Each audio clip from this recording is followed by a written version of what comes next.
Clear करना है कैसे भी एट एनी कॉस्ट। थोड़े से स्टार्ट करो, 2 घंटे 4 घंटे, जो ही चीज दिखाई देगा वो होगा क्वेश्चन और उसका सॉल्यूशन। तो आप अच्छे से पढ़ के जाते हैं। Best lesson can be learn through better experience and this is the one of the question from today's UPSC CSC SA examination 2025। मेरे जैसे बहुत सारे बच्चे होंगे जो ये सारे क्वेश्चन देखने के बाद सोच रहे होंगे काश मैंने उस दिन पढ़ लिया होता, काश मैंने थोड़ी और मेहनत कर ली होती तो आज भी मुझे ये ऐसे लिखने को मिलता एग्जामिनेशन हॉल में, मेंस पेपर में अपीयर होने को मिलता। But the reality is completely different. Friend, ये बहुत ही बीटर ट्रुथ है और इस बीटर ट्रुथ से हमें एक लेसन लेने की जरूरत है, स्पेशली वो लोग जो हर रोज प्रोक्रेस्टिनेट करते हैं और पढ़ाई नहीं करते हैं। समझने की बहुत ज़रूरत है कि हमारे जीवन में पढ़ाई से ज़्यादा इम्पोर्टेंट कुछ नहीं है। I am not a motivator, I am not a YouTuber. I have just started this channel to talk to people, to tell them what all I have done throughout my past life, how I have failed literally despite reaching those places where I wanted to be once upon a time. In fact, I reached there, but just after reaching there, I made all those mistakes which I was not supposed to do. And today my reality is completely full of disappointment. मैं वहां बैठी हूँ जहां मुझे नहीं होना चाहिए, लेकिन आज मैं इस सिचुएशन को नहीं चेंज कर सकती क्योंकि जो मैंने गलती उस वक्त कर दी वो आज बहुत सारे बच्चे कर रहे हैं। मैं आज भी एग्जाम की प्रिपरेशन कर रही हूँ, आज पहले से ज्यादा मेरे पास रिसोर्स है, बट वो टाइम नहीं है, वो पैशन नहीं है जिस पैशन से मैं करती थी, वो एनर्जी लेवल नहीं है, बहुत प्रेशर है। और ये प्रेशर आपको लाइफ में हर second, minute, hour, month, year बढ़ते जाएगा। जब जब आप पढ़ाई नहीं करोगे, जब जब आप एक्शन नहीं लोगे, जब जब आप फेल होगे बिना पढ़े, वो ज़्यादा दुःख देगा। अगर आप पढ़ के फेल हुए तो आपको कहीं न कहीं ये माइंड में ज़रूर रहेगा कि मैं अगली बार एग्ज़ाम पास कर जाऊँगी, अगली बार मैं अच्छे से पढ़ के दूँगी। और यकीन मानो अगर आपका उस एग्ज़ाम में क्लियर वो एग्ज़ाम अगर क्लियर नहीं हो पाता है, जो भी आप प्रिपेयर कर रहे हो, तो यकीन मानो आप किसी अच्छे जगह पे ज़रूर होंगे। लेकिन अगर बिना पढ़े एग्ज़ाम देते रहे तो आपका अटेम्प्ट चला जाएगा और जब पूरा अटेम्प्ट खत्म हो जाएगा ना, तब समझ में आएगा कि आपने क्या मिस्टेक किया है। मैं अपनी बात बताती हूँ, मुझे आर्मी ऑफिसर बनना था। मेरी इंग्लिश बहुत ही गंदी थी और आज भी है। मैंने फिर भी सीखा और वहाँ तक पहुँची, एसएसबी इंटरव्यू भी गई मैं।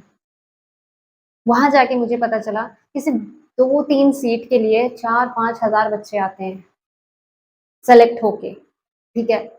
और वो 4 सीट के लिए इतनी फाइट होती है कि बस जो अच्छा बच्चा हो ना, वहाँ जाने के बाद वो काँपना स्टार्ट कर देता था। इंटरव्यू में फर्स्ट स्टेज में ही जो स्क्रीनिंग होती है, आप लोग में से बहुत से लोग जिन्होंने सीडीएस वगैरह की तैयारी की होगी, उन्हें पता होगा कि स्क्रीनिंग कितना डेंजरस होता है। अगर आप पहले ही दिन बाहर हो गए, तो आपका पूरा साल वेस्ट हो जाता है। ठीक उसी तरह मुझे मेरा कहने का मतलब कि अगर आज आपने नहीं समझा कि जो भी आपके पास है वो इनफ है। एक टाइम था मेरे पास रिसोर्स कुछ भी नहीं था, ना फ़ोन, ना मोबाइल वगैरह-वगैरह। ओके, फिर भी मेरे पास जो पैशन था उसकी बदौलत मैं वहाँ पहुँच गई। मेरी इंग्लिश बहुत अच्छी नहीं थी but I could clear that exam. I attended that 5 days SSB interview. I knew the whole environment, how the interview is being conducted, how officers treat the candidates during that stay over there. मुझे सब समझ में आ गया, लेकिन उनको देखकर मुझे एक ऐसा डर हो गया अंदर, जैसा मुझे लगा कि मैं कभी एग्ज़ाम क्लियर नहीं कर पाऊँगी। और वो डर मेरे अंदर इतना मतलब डीपली अ, मतलब एकदम से बैठ गया कि वो फिर निकल नहीं पाया। वो एक सिचुएशन था। दूसरी मेरे फैमिली में इस तरह की प्रॉब्लम हो गई थी, जिसमें I was the one who was completely you know a, involved. सब अपने-अपने मतलब की निकाल रहे थे। एक मैं ही थी जो वहाँ पे एज़ अ पिलर की तरह खड़ी थी और मैंने वहाँ अपना टाइम वेस्ट किया। उस वक़्त तो मुझे नहीं समझ आया मेरा क्या हो रहा है, कितना कीमती वक़्त मेरा ज़ाया हो रहा है। But now when I look back, वही लोग जो कल को भाग गए थे, उन्हीं को लोग आज पसंद कर रहे हैं।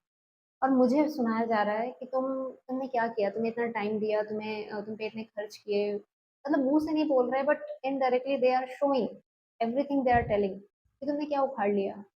मैं उनको कैसे समझाऊँ? वो 4 सीट के लिए मैंने अपनी तरफ से पूरी कोशिश की, लेकिन हाँ, जब मुझे और भी कोशिश करना था और मुझे इमोशनल सपोर्ट चाहिए था, फाइनेंशियल तो वैसे भी उतना नहीं था बट जो भी था ठीक था। एक मेंटल सपोर्ट चाहिए था, वो नहीं मिला और जो मेरा अपना खुद का पैशन, एनर्जी लेवल था, जो कॉन्फिडेंस दो यू नो करेज था, वो सारा का सारा डाउन हो गया इन सारी चीज़ों में।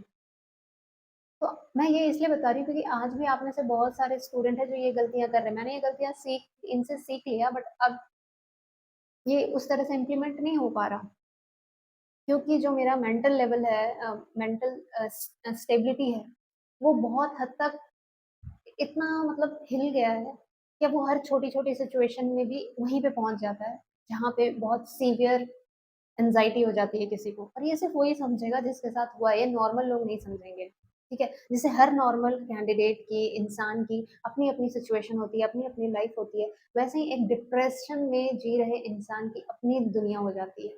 भले ही 4 तरह के डिप्रेसिव पर्सन बैठे हों, चारों की सिचुएशन अलग होगी, उनका लेवल अलग होगा।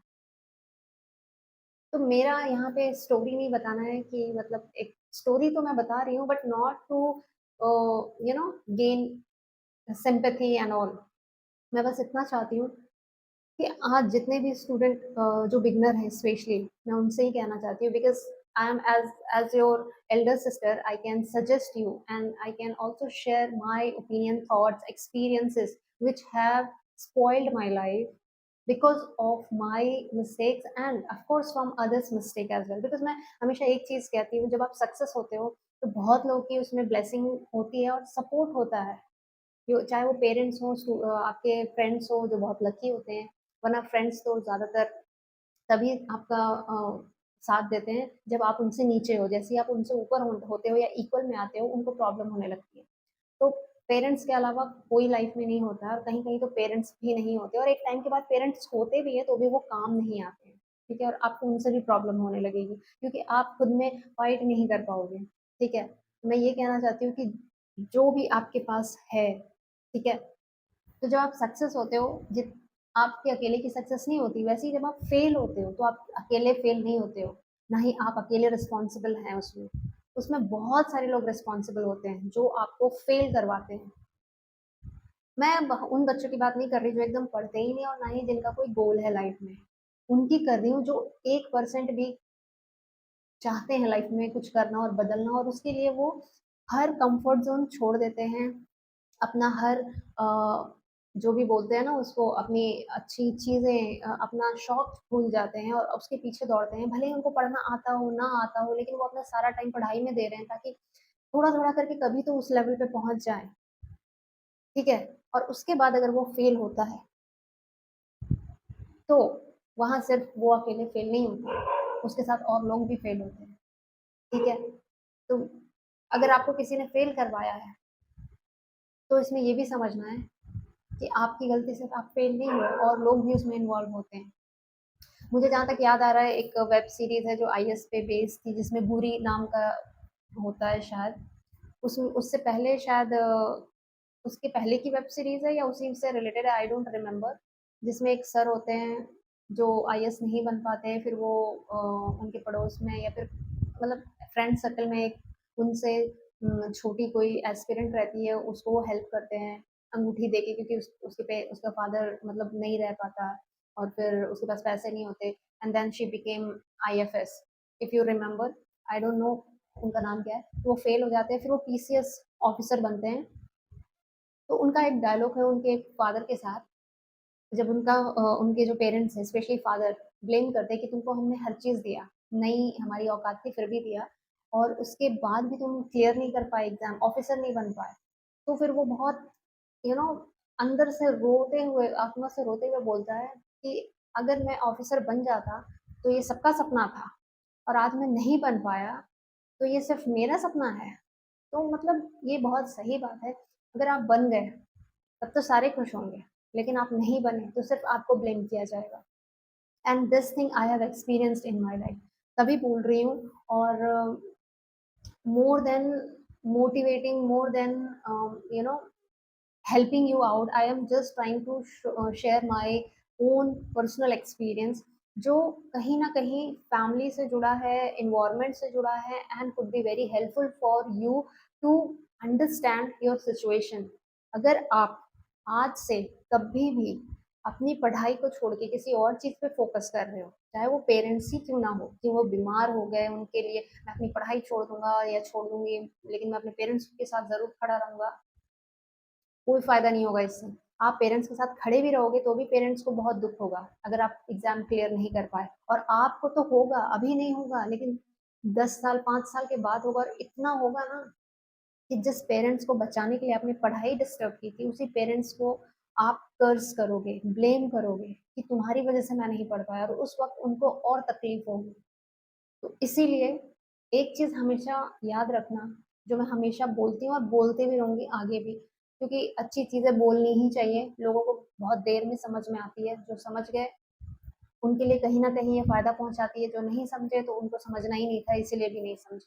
तो थिंग इज़ जिसे जाना है वो चला ही जाएगा, चाहे आप उसको लाख कोशिश करो बचाने की और जिसको रहना होगा ना वो बेड पे रह के भी तब तक रहेगा, जब तक आप ऑफ़िसर नहीं बन जाते। इसीलिए आप उतना ही सपोर्ट करना जिसमें आपकी पढ़ाई डिस्टर्ब ना हो। अगर आपको साथ में कहीं जाना है पेरेंट्स को लेके, मैं पेरेंट्स इसलिए बोल रही हूँ क्योंकि एक यही होते हैं जिनको हम सब चीज़ भूल के उनके लिए हम हर चीज़ करने को तैयार हो जाते हैं।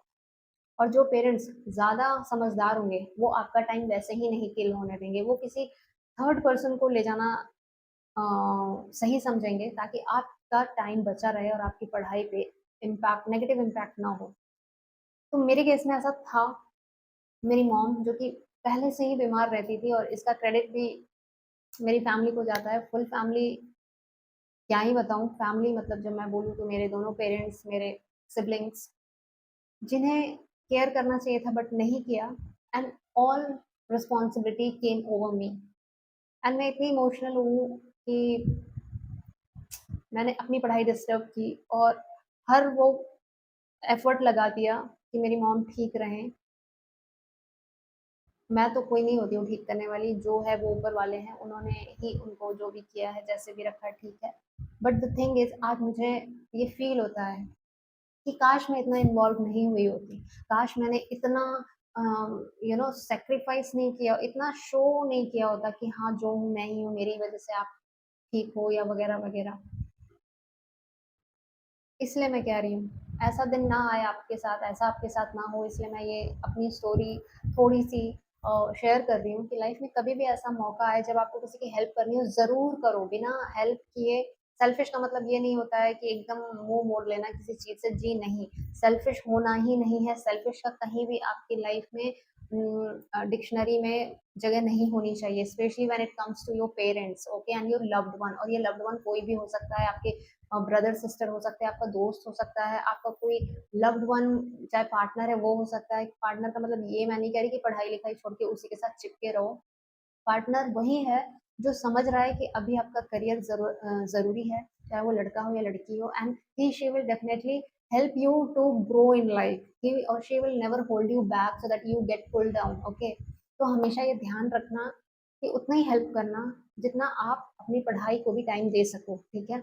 और अगर आपका इन्वॉल्वमेंट ज़्यादा ही ज़रूरी है, तो गो फॉर इट, लेकिन हमेशा याद रखो कि अपना टारगेट भी कंप्लीट करना है उस दिन का, जो मैंने नहीं किया अपनी लाइफ में और आज मैं बहुत ही रिग्रेट करती हूँ उस चीज़ के लिए और वो बदल तो नहीं सकता बट इट्स ओके। अब यही कह के मैं टाल सकती हूँ, आर्मी ऑफिसर बनना मेरा एक लाइफ का ड्रीम था। I always wanted to be that. मैं ये नहीं कहूँगी कि मैंने बहुत मेहनत की बट येस इंग्लिश सीखी उसके लिए और उसके बाद मैंने छोड़ ही दिया। मतलब छोड़ नहीं दिया, जब आपको जो चीज़ चाहिए होती है वो नहीं मिलती है तो फिर आप एकदम से मतलब दूसरी दुनिया में चले जाते हो यार, ये सिर्फ़ वही समझ सकता है जिसके साथ होता है, as if any part of your body has been you know cut off. Can you imagine those person जिनके जो अच्छी खासी बॉडी होती है लेकिन किसी एक्सीडेंट में वो अपना बॉडी पार्ट लूज़ कर लेते हैं, ओके?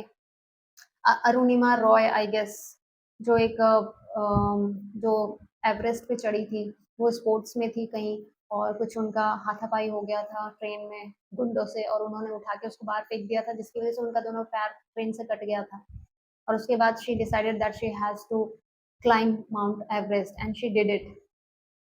तो वो अपने पैरों की अहमियत जानती होंगी, लेकिन जो उनका पैशन था वो उससे भी ज़्यादा था और स्पेशली इसीलिए वो कर पाई ये सब क्योंकि उनके साथ जो उनके आस-पास के लोग थे, उनके सिबलिंग, पेरेंट, उन्होंने इमोशनली सपोर्ट किया।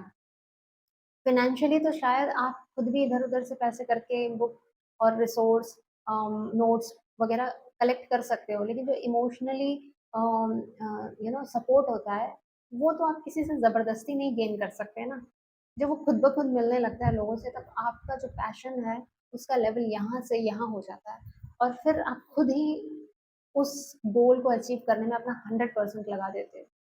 तो जो आज के ऐसे क्वेश्चन से मैंने सीखा, वो यही था कि हम अपनी लाइफ का सबसे बेस्ट लेसन तभी सीखते हैं, जब कुछ बहुत ही खराब चीज़ें हमारी लाइफ में होती हैं। उन एक्सपीरियंस से सीखते हैं और मेरा एक्सपीरियंस बिल्कुल इसी क्वेश्चन से रेज़ोनेट करता है एंड सिर्फ़ मेरा ही नहीं, ऐसे बहुत से हज़ारों करोड़ लोग होंगे, जिन्होंने अपनी लाइफ में जानबूझकर या फिर अनजाने में अपना dream career you know lose कर दिया होगा।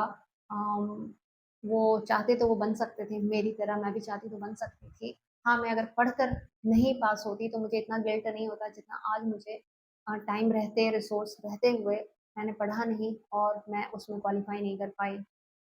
सीट 4 थी, it's okay, I can understand कि हाँ, सीट्स तो और होनी चाहिए सो दैट ये एक अलग साइकोलॉजिकल प्रेशर बनाता है जब सीट कम होती है। हमें लगता है कि हमारी इतनी अच्छी यू नो हाँ, we are not that much stronger to qualify any exam. तो उस वक़्त क्या होता है, जब ज़्यादा सीटें आती है वैकेंसी तो हमें लगता है कि हमारा चांस है। तो वो साइकोलॉजिकल प्रेशर जो होता है, वो पॉज़िटिव वे में होता है, ठीक है? लेकिन यही अगर नेगेटिव वे में हो जाए, तो आप एग्ज़ाम देने के पहले ही फेल हो जाते हैं।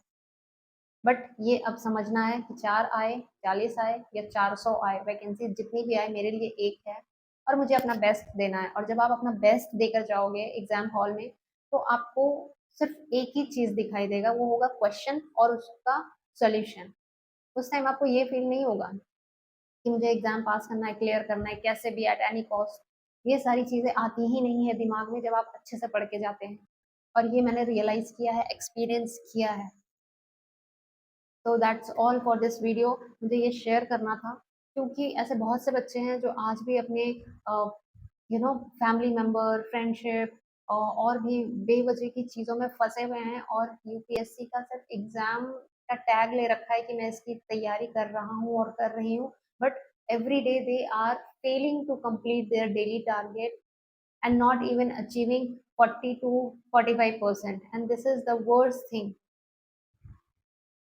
अगर ऐसे ही रहा तो पूरी लाइफ भी अटेम्प्ट अगर रहेगा एक यूपीएससी का तो भी कोई क्लियर नहीं कर पाएगा। तो ज़रूरी है कि आप अपने टाइम की अहमियत समझें और जो भी टाइम मिला है उसमें एक टारगेट बना के स्टडी करना शुरू करें। चाहे आप 2 ही घंटे पढ़ते हो, that is well and good, but रोज़ 2 घंटे पढ़ो। मैंने कल मुझे एक कमेंट आया था, किसी ने बोला मैं इतने घंटे नहीं पढ़ पाती।